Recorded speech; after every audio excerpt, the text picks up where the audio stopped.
I'm delighted to be presenting my job market paper here on occupational skill compositions and the values of skills, which I estimate from a panel of over 200 million online job postings. This is a slide. All right, so let's jump right in. And I think there's this really nice quote by Alfred Marshall, going back over a century ago at this point, who claimed that the most valuable of all capital is that invested in human beings. Now, if we square that with the recent MIT Work of the Futures report, which finds that more than 60% of recent jobs hadn't even been invented over 80 years ago, right? That means that the value of certain skills has shifted dramatically, and that the types of skills that are demanded of workers have completely been transformed over these years. And so because of that, I'm trying to study directly, right, in light of recent technological change and automation, how can employers and workers make strategic skill investments into skills, that remain value over time, and that the market values, and that might lead to them getting better jobs, right? And one big question there then is, how much have the skill compositions of occupations actually changed, right? And then for us, for example, right, we want to know which skills specifically are valuable and how valuable exactly. And this is most important, of course, for people who are considering reskilling. They might be directly or indirectly displaced by technologies. So I'm trying to look specifically also at medium skill opportunities to help workers who are probably struggling more than we are. Ultimately, we know that the effect of technological change on work are actually ambiguous. We know that there's this race between education and technology. In the early 1980s, lots more people got college degrees, and there was like a really strong market premium to skill, where skill was proxied with college degree. But more recently, the skill premium has actually gone down back to where it was over 100 years ago. So there was this reversal in the demand for skill, which is kind of interesting, potentially worrisome for some of us. And we don't quite know yet what the current crisis has been doing. But one sort of nice mental model, I think, is by our very own Doron Atzmoglu here with Pasquale from BU. If we consider all of the tasks that are being performed in the economy, there's some of them that only capital, like machines or robots, can do, and then there's some that only humans are doing. Over time, as innovation kicks in, automation starts to take over more of the tasks that only humans could do. Right? That's great. And to sort of hold this level, we need new task innovation coming in on the other side. So that workers in the long run can remain employed. What's important, though, is that no matter which side wins in this race, the skill compositions of occupations are still changing. And so that's exactly what I'm trying to study. It's not just that technological change leads to worker displacement. There's this missing link of these occupational skill changes that we need to study. And I use job postings to directly look at this instead of just trying to sidestep this by looking at technologies.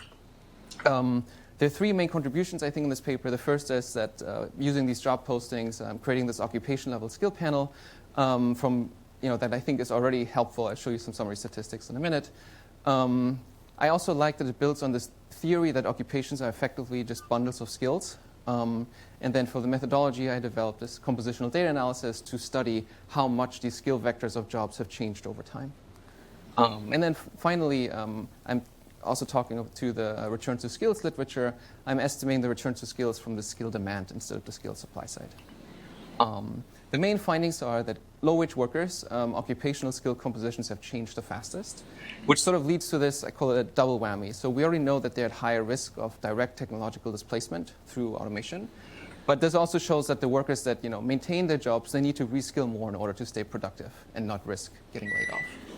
I also show that there's some support for routine-based technological change. Though overall, it seems that the vast majority of occupational changes in skills cannot be explained by the measures that we currently have for technological change. So that's a very important question going forward, and to me suggests that there's probably this indirect technological change going on that's very hard to measure, but that's been theorized a lot in the IS literature. And yeah, ultimately, we already know this. There's this lifelong learning mentality. Skills have a shelf life, but that there are certain lucrative skills available, such as business, IT, finance, HR, and sales skills. So I'll show. All right, so let's dive into it. The data comes from Burning Glass Technologies, which is a local company here in Boston. They scrape nearly all online job postings. We had Indeed earlier. They scrape that. They scrape LinkedIn, Craigslist, MIT's local job posting site, etc. And they annotate them with lots of very useful variables, such as the date, the occupational SOC code, For those of you who don't know, that's the standardized occupational classification. There are around 800 of those, ranging from dentist to business professor, you name it. It also contains, importantly, skills that the job posting is asking for. They have this taxonomy that contains over 16,000 skills, such as Python, for example, as a coding skill, which they then map into higher aggregations in a skills taxonomy. So, for instance, Python will be part of the programming languages skill cluster, which is part of the IT skill cluster family. I aggregate here around 200 million postings into these occupational groupings, but this means we roughly have about 20 million ads per year, so we get a pretty good signal for what employers are asking for within specific occupations. It's been used a lot by other works recently as well, but here would be one example. If we see this job posting for a software developer, we see certain skills are demanded in here. Many of these we probably I haven't heard of or certainly don't know myself, but Angular and React.js are, for example, front-end development skills that are very popular right now, or Java, of course, as well. But ultimately, this raises a big question, right? What are skills? This is this old seminal paper by Minter in 1974, where he tries to figure out what is the additional value of an additional year of college on your earnings. So they essentially proxy skill with a college degree.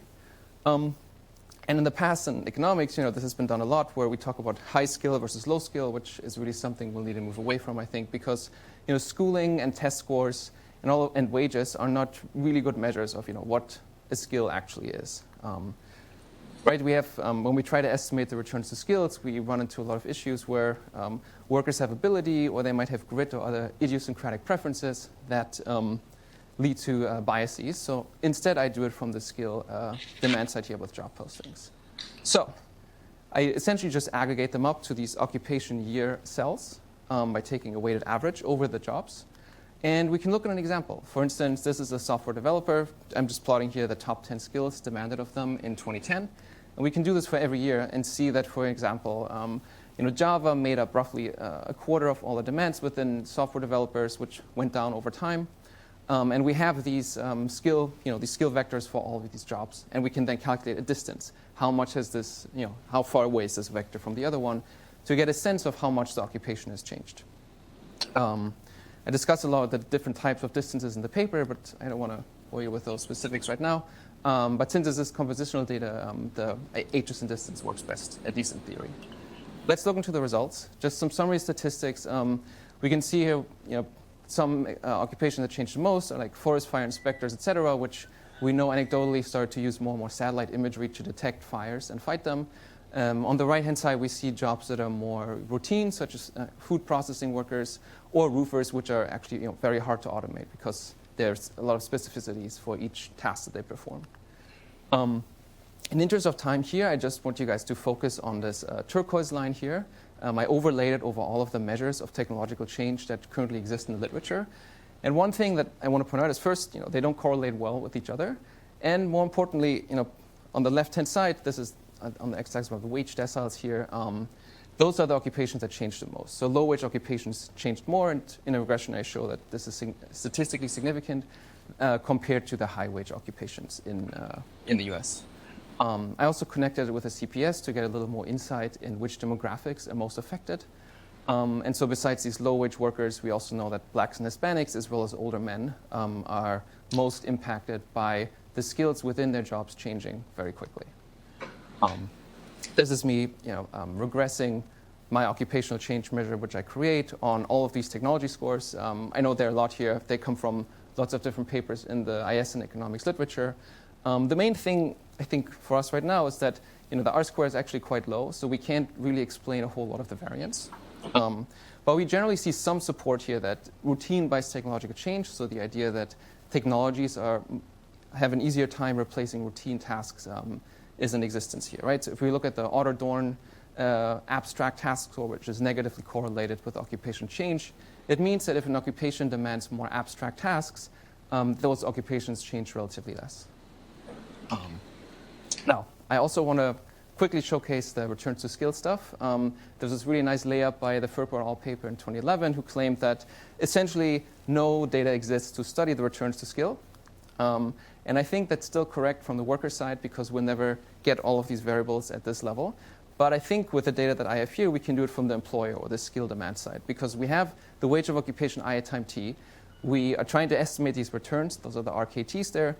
And we have the skill components from the panel that I created. And so if we run this regression exactly as I showed it there, we can actually estimate the log returns to each skill. And we can see that business skills were among the most rewarded. Over time, I ran this regression for every year in my sample. And we can also see that there are certain skills that increased and lost in value over time.